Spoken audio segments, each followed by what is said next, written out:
Dare to dream, but do to deliver. Alexander was leading his team into battle, not sitting in a camp strategizing when the battle was on. Hashtag Mind the Gap. Some of the biggest brands in the world were created by fulfilling a need, a craving with their own signature individuality. Hire your replacement. If you want to scale, hire your replacement or groom your replacement so you can focus on what has not been done.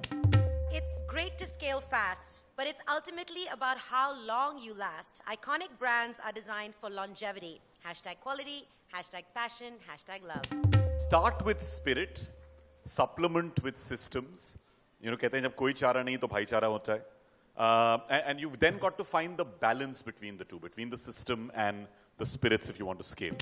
Hashtag social media. Social media must be social. Or it's like walking into a party, putting up posters of yourself everywhere, and leaving without talking to anyone. Hashtag engage. My first insight is about minding the gap. So I'm actually going to take you a little bit back, quite a long back in time, to the year 2000. I sound like this because I'm a diplo brat, which is a child of a diplomat, because my father is in the IFS. I landed in Mumbai in the year 2000. I had 2 suitcases, and I lived in a house with 6 girls and 1 pigeon. And every night, this pigeon would fly around, and I thought it's going to hit the ceiling fan and be blood everywhere. And I couldn't Instagram it or Snapchat it, because this is before any of that was in existence, which is kind of crazy for me. And what I realized, actually, growing up all over the world, was that people had a very different perception of India than the variety of things that exist in India. So I remember in the 5th grade, I was studying in Greece, and this kid came up to me and said, "You're Indian, do you ride an elephant to school?" I said, "That would be effing awesome, but no." And then, you know, people would always say, "Oh my God, you're Indian, your English is so good." And I'm like, "So is yours." So it was just a strange experience. And then I lived here. I've lived here now for 20 years in India. And I realized that nobody really talks about the other side. There's so much enterprise, so many entrepreneurs, so many smart people, like all the people in this room, doing crazy things, whether it's Bollywood, fashion, lifestyle, luxury, you name it, we have it. And the one thing I noticed, especially in journalism, the kind I do, which is entertainment, that, you know, there was no real voice. There was no homegrown brand that had a voice. I really wanted to create that individual, that personality that people felt represented the young, global Indian. When I was on radio and I started doing television, there was nothing called as professional event management. You just had a bunch of aggregators. I found that gap, but I had to physically be present. I didn't just go and sell that idea to the client. I had to be there every day. There are days when I've been backstage making sure that the last pixel has been focused onto the screen and then shaved backstage at a Gillette show, come on stage and hosted it. So I think one of the important aspects is when people talk really big in terms of saying scale, and you know, we're going to fill this gap which doesn't exist, like what Malini just said, but the space has to be something that you're willing to be physically there. I always tell people about the story about Alexander and Darius, which is that Darius, when Alexander went to face him the first time, had this huge army, and Alexander had just a bunch of soldiers. But what he told each of those soldiers the night before the battle was just one thing. He said, "I'm going to give you the mantra to defeat Darius' army." And he whispered something into the ear of one of the people, and they whispered it to everyone else. And suddenly, the next morning, all these people had a singular mission, because the words he had whispered was, "Kill Darius." Singular mission, singular focus, and he was leading that army from the front. And that singular focus, that fact that they were being led by Alexander, that they were being taken towards that one thing, they all were out to deliver the same goal. And I think when you really talk about scale, it's important to share that goal, to share the dream, but be around to deliver it. It's really great to scale fast, but like I was saying, longevity is key, because you can be a brand that scales and then you just disappear, and then what was the point of that? And one of the things that I've also realized in everything I've done, I have a huge amount of OCD, so I'm quite particular about what goes up when. And quality is so important. So you have to be really brutal with yourself. So sometimes late at night you're writing something, like, let me just get it done and put it up. But I always have to have that check. Read it again. Would you read this? Is this interesting? Is it compelling? Is it shareable? Is it entertaining? And if it doesn't hit those benchmarks, you scrap it and you start again. And that's really what quality is about. you also have to be trustworthy. On the internet, people have a really high bullshit radar. They know immediately if you're being fake, just like Rohan said. You know, as soon as you start doing that back in the face until that's part of your personality or you can, you know, confess to it or have fun with it, people know. And I feel like you need to stand for something, which is also part of, you know, being unique and filling a gap. And you need to stand for something, even if it's something fun. So people always ask me, Malini, how come your blog is so happy, shiny? You love everyone. I'm like, because think about it. Bollywood has always been this 3-hour escape, right? Whether it's someone who rides a rickshaw or someone who works in, you know, finance. It's that 3 hours where you're not thinking about your bills, the fight you had with your wife, the pollution, anything, and you're escaping. And why do people like to see what celebrities wear, what they eat, where they go, all of those things, what they Instagram? It's because it's an extension of that dream. It's that feeling that I'm still in this warm, fuzzy space. So I realized that journalism and entertainment doesn't need to be about ripping people to shreds. Why can't we have, you know, joy for them? Why can't we celebrate them and love them and be happy? So that's kind of a stand that we took. I've always found that finding your own replacement leaves me free to do a lot more. I've set up about 4 different businesses over a period of time. But in each of them, my first aim is always to find my replacement. And the minute I find that, I am happy because they can focus on one aspect.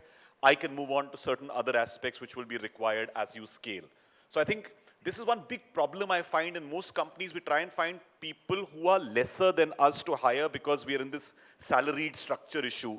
And we get into this thing of saying, if this person threatens me in the future, I've somehow never felt that threat. I genuinely feel, and David Ogilvy said this, that if you hire people who are bigger than you, you're a company of giants, but if you hire people who are smaller than you, you're a company of dwarfs. So I think it's really important to find people who have the thing possibly which you don't have, to groom them, to develop them, but find your replacement so you can be redundant in that role and you discover a new role for yourself.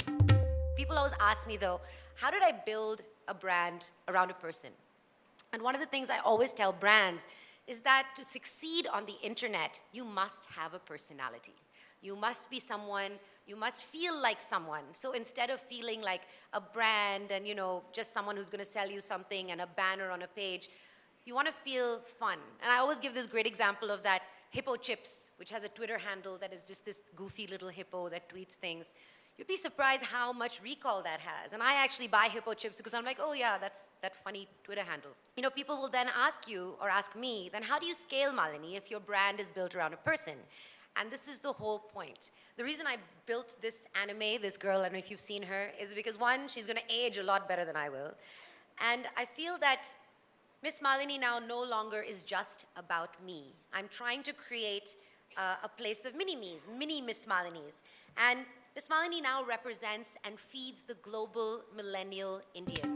Hindustan में जब कुछ नया शुरू करते हैं, जब कोई चारा नहीं होता तो भाईचारे पे कंपनियां चलती हैं. You know, दोस्ती यारी पे चलती हैं, spirit पे चलती हैं. And you know, as an artist, I've seen very often, it's just the spirit, you know.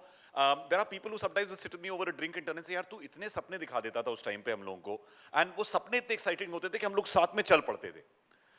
Initially, उस भाईचारे से हमने company चलाई. And when we ran the company, you know, because again, we didn't even know how to pay a servicing guy. We didn't know what to pay for a creative idea. We didn't know whether the MC should be paid more or the person who was on stage or the person who made the film. There were none of these norms. So we kept doing this purely as a discovery, as we went along discovering. So I say this is the spirit phase of a company. So when you start up, a lot of it is just sheer spirit. All the startups, I mean, so many young innovators, and whenever I meet them, what I'm looking for is the spirit. Do they have that spirit to succeed? But as you go along and as you start scaling, suddenly spirit needs to be supplemented by systems. And that's where I find a lot of startup failure, and I've often seen a lot of creative people also having this failure, which is that you need to find systems. When we did it, actually, we got this lady who'd worked at Saatchi to come on board and said, no, we'll have a really professional company. And she came out and said, you know, this is going to be the timing. People will come at 9 in the morning. They'll leave at this time. They'll do this. This is the reports they'll submit. And, you know, we had about 30% of our people leaving. I was like, what happened? And said, there are too many systems. And we suddenly realized that there has to be, you know, you can't go from one end of the spectrum to the other end. You need to find that happy balance in between spirit and system. Because I had a guy coming and saying, earlier you didn't care whether I came at 11 or I left at 9 in the night. Now suddenly you really want me to come in at 9 in the morning. Why is it so? And people will have these questions. And millennials have a million questions because they're constantly asking you about a lot more about things of saying, what does it mean to me? How does it make a difference to me? But while that is there, I think within that framework to find the right systems and then find that balance is critical for scale. I think the one thing that I'm learning listening to you, and you've always maintained that, the brands that I think that scale are actually, it's unique. The brands that scale are the ones that have the balls and the ego to want to leave a legacy behind them. So it's not about just me, me, me. It's like, look at what I'm going to do. I'm going to build the next me. And I think that's amazing. 2 years back, we had an offsite, and there we said, we're going to have a new CFO. I know my whole office was, oh my God, one more finance person. What are they going to do? And ab kya naya rule laenge? And we unveiled that to be the chief fun officer. So our company has a chief fun officer whose job is every 15 days to do an activity that keeps our people happy. The kind of demand that our jobs have, I mean, Malini, again, and I said this to a bunch of friends, saying you can't, behind all that really snappy line, that great video, that great Instagram piece that she puts out is a lot of hard work. But they have a lot of fun while they're doing that. And I think that's what I always take away from her. I take this little halo of happiness. I'm going to take that back, saying you want to build a great brand, you want to scale, to supplement that spirit, bring in that halo of happiness, do stuff that is meaningful, do stuff that wants to leave a legacy behind.